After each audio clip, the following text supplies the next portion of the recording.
Hello students, welcome to the class of EVS for class third. So students, अभी तक हमने जितना पढ़ा उसके बारे में हम एक क्विक रिकैप ले लेते हैं, उसका रिवीजन कर लेते हैं. What is family? A family is a group of people who are related to each other and live in the same house. यानी कि फैमिली ऐसे लोगों का समूह है जो कि किसी ना किसी तरीके से एक दूसरे से जुड़े हुए हैं और एक ही घर में रहते हैं. परिवार लोगों का एक ऐसा समूह है जो कि एक दूसरे से जुड़े हुए हैं, एक दूसरे से संबंधित हैं और एक ही घर में रहते हैं. 1 or 2 children live with their parents in a nuclear family. Nuclear family वो फैमिली होती है जिसमें कि पेरेंट्स केवल अपने बच्चों के साथ रहते हैं. अगर पेरेंट्स अपने एक या दो बच्चों के साथ रहते हैं तो वो nuclear family small nuclear family कहलाती है. अगर पेरेंट्स अपने 2 से ज़्यादा बच्चों के साथ रहते हैं तो वो फैमिली बिग न्यूक्लियर फैमिली कहलाती है. A joint family has grandparents, parents, uncles, aunts, cousins and siblings. यानी कि जॉइंट फैमिली में बहुत सारे लोग होते हैं. उसमें 3 जनरेशन जाती हैं, जैसे कि ग्रैंड पेरेंट्स आपके दादा दादी, मम्मी पापा, चाचा चाची, आपके कज़िन्स, आपके भाई बहन, सब लोग आ जाते हैं जॉइंट फैमिली में. लेकिन जॉइंट फैमिली को भी 2 भागों में बांटा गया है, small joint family and big joint family. Small joint family वो फैमिली होती है जिसमें पेरेंट्स के साथ साथ उनके चिल्ड्रन और पेरेंट्स दोनों रहते हैं, यानी कि grand parents, parents and children. जहाँ पर ग्रैंड पेरेंट्स, पेरेंट्स और चिल्ड्रन रहते हैं जिस फैमिली में, वो फैमिली जॉइंट फैमिली तो है लेकिन स्मॉल जॉइंट फैमिली है. और बिग जॉइंट फैमिली वो फैमिली है जिसमें कि grand parents, parents, children, uncle aunty and cousins, ये सब लोग साथ मिलके रहते हैं. तो बहुत सारे लोग हो जाते हैं तो फैमिली भी बड़ी हो जाती है. तो ये कैसी फैमिली होती है? Big joint family. Different types of family have different number of members. यानी कि अलग अलग प्रकार की फैमिली में अलग अलग सदस्यों की संख्या होती है. जैसे कि अगर आपकी फ़ैमिली छोटी है तो कम लोग होंगे, बड़ी है तो ज़्यादा लोग होंगे. अगर आप न्यूक्लियर फैमिली की बात करेंगे तो उसमें आपको कितने लोग मिलेंगे? 3 मिलेंगे, 4 मिलेंगे, ज़्यादा से ज़्यादा 5 मिलेंगे. लेकिन अगर आप जॉइंट फैमिली की बात करते हैं तो हो सकता है इसमें 8 भी हों, 10 भी हों, 10 से ज़्यादा भी हों. तो फैमिली के जो मेंबर्स हैं वो फैमिली के टाइप पे डिपेंड करते हैं कि किस प्रकार की फैमिली है. अगर वो न्यूक्लियर फैमिली है तो कम लोग, और अगर जॉइंट फैमिली है तो ज़्यादा लोग. Our elders teach us family values. यानी कि हमसे जो बड़े लोग होते हैं, हमारे जो एल्डर्स होते हैं, वो हमें फैमिली की वैल्यू सिखाते हैं. यानी कि हमारे जीवन में फैमिली की क्या वैल्यू है, हमारे जीवन में फैमिली का क्या महत्व है, वो हमें कौन सिखाता है? हमसे बड़े जो लोग होते हैं वो हमें सिखाते हैं कि हम फैमिली में रह के क्या कर सकते हैं, फैमिली हमारे लिए ज़रूरी क्यों है. ये सब कौन सिखाता है हमें? हमारे से बड़े लोग. Resemblance is inheritance of some features from our family members. Resemblance जो है वो हमें विरासत में मिली है. समानता जो है वो हमें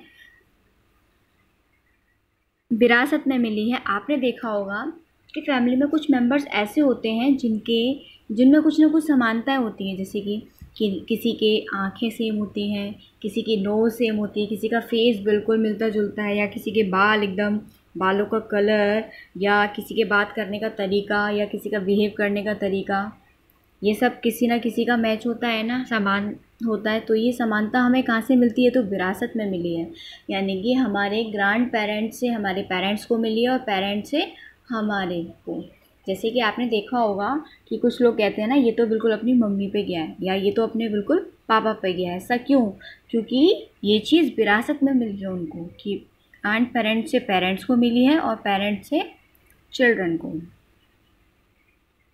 work is shared in a family. यानी कि काम जो है वो फैमिली में बांटा जाता है. आपने देखा होगा जब हम फैमिली में रहते हैं तो बहुत सारे लोग होते हैं और काम भी बहुत सारा होता है. तो एक बंदा उसको नहीं कर सकता ना. अगर कोई भी एक एक पर्सन और बहुत सारे काम को एक साथ करेगा तो कहीं ना कहीं उसको टाइम भी लगेगा, हो सकता है उससे मिस्टेक भी हो जाए। लेकिन जब फैमिली बड़ी होती है तो बहुत सारे लोग होते हैं ना, तो सब लोग हेल्प करते हैं सबकी, तो इस प्रकार फैमिली जो है वो स्मूथली चलती है। तो इस प्रकार फैमिली में जो वर्क होता है वो शेयर्ड होता है, यानी कि अगर आप कोई चीज़ खा रहे हैं तो भी आप शेयर करेंगे, अगर आप कोई काम कर रहे हैं तो वो भी आप शेयर करेंगे, या आप सेलिब्रेशन कर रहे हैं, सेलिब्रेशन से रिलेटेड कोई भी काम है तो वो भी आप शेयर करेंगे। इस प्रकार फैमिली में हर काम को शेयर किया जाता है। Next, differently abled people are born with a defect or develop it due to an ailment or an accident। differently abled people यानी कि अलग तरीके के लोग, ये वो लोग होते हैं जो कि जिनके कि पैदा होते समय या किसी बीमारी से या किसी एक्सीडेंट के कारण उनमें किसी न किसी प्रकार की कमी हो जाती है। जैसे आपने देखा होगा किसी के हाथ में प्रॉब्लम, किसी के पैर में प्रॉब्लम, या किसी को पोलियो हो जाता है, तो कुछ चीज़ें ऐसी होती हैं जो जन्म से नहीं होती, बाद में बीमारी के कारण हो जाती हैं, या कुछ चीज़ें ऐसी होती हैं जो जन्म से ना होकर वो किसी एक्सीडेंट के कारण हो जाती हैं, या कुछ चीज़ें ऐसी होती हैं जो जन्म से ही होती हैं। तो इस जिनमें किसी न किसी प्रकार से कोई कमी हो जाती है जिनके शरीर में, वो लोग कौन से लोग कहलाते हैं? Differently abled people. People who can not see are called visually impaired, यानी कि जो लोग देख नहीं सकते उनको विजुअली इम्पेयर्ड पीपल यानी कि नेत्रहीन लोग कहा जाता है। नेत्र मीन्स आँखें, तो जो लोग देख नहीं सकते उन्हें नेत्रहीन कहा जाता है।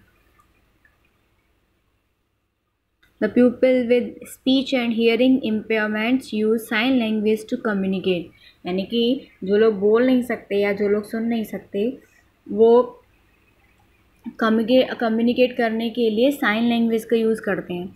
जैसे कि अगर आपके मुंह में कुछ होता है और आपको सामने वाले को कुछ बताना है, तो आपको अगर 3 बोलना है तो आप मुंह से नहीं बोल सकते ना, तो आप क्या यूज़ करेंगे? अपने हाथों को यूज़ करेंगे, अपनी फिंगर्स को यूज़ करेंगे ना। इसी प्रकार वो लोग जो बोल नहीं सकते और जो सुन नहीं सकते वो साइन लैंग्वेज का यूज़ करते हैं, यानी कि उसमें हाथों का यूज़ होता है। हाथों से अलग अलग तरीके के चिन्ह बनाए जाते हैं, साइन बनाए जाते हैं, जिनसे वो अपनी बात को सामने वाले तक पहुंचा पाते हैं और अपने मन की बात या अपने विचारों को शेयर कर पाते हैं। Old people need our attention and care, बूढ़े लोगों को हमारे ध्यान की और हमारी देखभाल की बहुत आवश्यकता होती है। आपने देखा है ना कि जब लोग बड़े होते जाते हैं या एक एज ऐसी आ जाती है जो बूढ़े होने लग जाते हैं, तो उनके जो शरीर की एनर्जी होती है वो कम होने लग जाती है, वो दिन पे दिन वीक होने लग जाते हैं। तो जो काम वो पहले अच्छे तरीके से करते थे वो काम वो ओल्ड एज पे नहीं कर पाते हैं। तो इस प्रकार उनको किसी न किसी प्रकार के काम के लिए किसी न किसी व्यक्ति की सपोर्ट की आवश्यकता होती है। तो इस प्रकार जैसे आपने देखा है ना, एक छोटा बच्चा होता है, उसको हमारे कितने ध्यान की और देखभाल की आवश्यकता होती है क्योंकि वो कुछ नहीं कर सकता। तो इसी प्रकार बूढ़े लोग भी होते हैं जिनको कि हमारे ध्यान और केयर की बहुत ज़्यादा आवश्यकता होती है और हमें उनकी मदद करनी चाहिए, उनको सपोर्ट भी करना चाहिए। ऑफेंस आर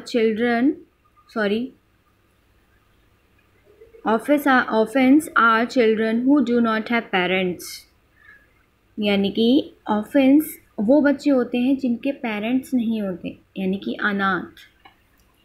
आपने देखा होगा कुछ बच्चे ऐसे होते हैं जिनके पेरेंट्स नहीं होते या जिनके पैदा होते हैं उनके पेरेंट्स एक्सपायर हो जाते हैं या किसी एक्सीडेंट में या किसी बीमारी के कारण। तो वो बच्चे जिनके पेरेंट्स माँ और बाप दोनों नहीं होते, माता पिता दोनों ही नहीं होते हैं, वो बच्चे ऑर्फन्स कहलाते हैं, यानी कि अनाथ कहलाते हैं। और इस प्रकार के बच्चों को जहाँ रखा जाता है, इस प्रकार के बच्चों की जहाँ पर देखभाल की जाती है उस जगह को बोलते हैं ऑर्फनेज। क्या बोलते हैं? Orphanage. We must not pity the special people, हमें स्पेशल यानी कि ख़ास तरीके के लोगों पर या डिफरेंटली एबल्ड पीपल पर दया नहीं करनी चाहिए। यानी कि अगर उनकी बॉडी में कोई इफेक्ट है या उनमें कोई कमी है तो उनके साथ ऐसे बिहेव नहीं आना चाहिए कि आपको उन पर दया आ गई इसलिए आप उनके लिए कोई काम कर रहे हो या इसलिए उनको आप सपोर्ट कर रहे हो। इवन अपना फैमिली मेम्बर समझ के, अपना समझ के ही उनके साथ बिहेव करना चाहिए और उनको सपोर्ट करना चाहिए ताकि वो पॉजिटिवली किसी चीज़ को सोच सकें और और हम भी उनको पॉजिटिव सोचने में मोटिवेट कर सकें। Next, work done to earn money is called occupation, यानी कि वो काम जो पैसे कमाने के लिए किया जाता है उसे ऑक्यूपेशन कहा जाता है। यानी कि एक कोई भी नौकरी करने जाता है तो नौकरी करने जाता है तो वो जो काम करते हैं वो क्या हुआ, उनका ऑक्यूपेशन हुआ। People help us by making things, repairing things and selling things. लोग हमारी मदद किस प्रकार करते हैं, हमारे लिए चीज़ों को बनाकर, चीज़ों की मरम्मत करके और हमारे लिए चीज़ों को बेचकर। यानी कि अगर वो हमारे लिए चीज़ें नहीं बनाएंगे या उनकी रिपेयरिंग नहीं करेंगे या हमारे लिए वो चीज़ें नहीं बेचेंगे तो ये फैसिलिटीज़ हमें प्रोवाइड नहीं होंगी और शायद हम इनकी कमी के कारण कुछ ना कुछ अधूरापन रह जाएगा। जैसे कि मेकिंग थिंग्स, बहुत सारी चीज़ें ऐसी हैं मार्केट में जो बनाकर लोग बेचते हैं, अगर वो हमें प्रोवाइडेड नहीं होंगी तो हमारी जो जीवन की हमारी जो ज़रूरत हैं वो पूरी नहीं हो पाएंगी। रिपेयरिंग थिंग्स, यानी कि अगर हमारी कोई व्हीकल या कुछ भी चीज़ है तो अगर वो हमारी ख़राब हो गई है तो अगर वो रिपेयर करने वाला उसे कोई नहीं होगा तो रिपेयर करने वाला अगर कोई नहीं होगा तो हमारी मदद कैसे होगी। सेलिंग थिंग्स, आपने देखा होगा गली में बहुत सारे ठेले वाले आते हैं, बहुत सारे लोग ऐसे आते हैं जो फ्रूट्स एंड वेजिटेबल्स को सेल करते हैं। अगर वो ये चीज़ सेल नहीं करेंगे तो हमें ये चीज़ें कहाँ से मिलेंगी, और मिलेंगी भी तो हमें बहुत दूर तक जाना पड़ेगा और शायद हो सकता है ना भी मिल पाए। तो इस प्रकार ये कहीं ना कहीं हमारी मदद करते हैं इन चीज़ों को हमारे तक लाकर। सम पीपल एंटरटेन अस, कुछ लोग हमारा मनोरंजन करते हैं। जैसे कि आपने देखा होगा जोकर होते हैं सर्कस में, क्लाउन्स, तो वो क्या करते हैं अपनी बहुत सारे ऐसे एक्शंस करके हमें हंसाते हैं, हमारा मनोरंजन करते हैं। आपने देखा होगा टीवी में मूवीज़ में एक्टर्स होते हैं जो कि एक्टिंग करके हमें एंटरटेन करते हैं, हमारा मनोरंजन करते हैं। तो इस प्रकार बहुत सारे ऐसे लोग हैं जो हमारा मनोरंजन करने में हमारी मदद करते हैं। In a family we all help each other, यानी कि एक फैमिली में हम सभी एक दूसरे की मदद करते हैं। जैसे कि आप अपने घर में हो ना, तो आप क्या करते हैं, आप अपने पेरेंट्स की हेल्प करते हैं ना, पेरेंट्स आपकी हेल्प करते हैं और आप पेरेंट्स की हेल्प करते हैं। तो इस प्रकार एक परिवार में, एक फैमिली में जितने लोग होते हैं वो कहीं ना कहीं एक दूसरे की हेल्प करते ही हैं, क्योंकि ज़्यादा लोग होते हैं तो काम भी बहुत होता है और इस प्रकार वे आपस में बांट कर भी कार्य करते हैं जिससे कि वह किसी एक के ऊपर बर्डन न रहे और एक दूसरे की मदद भी होती रहे। Child labour is an offence, child labour यानी कि बाल श्रम एक अपराध है।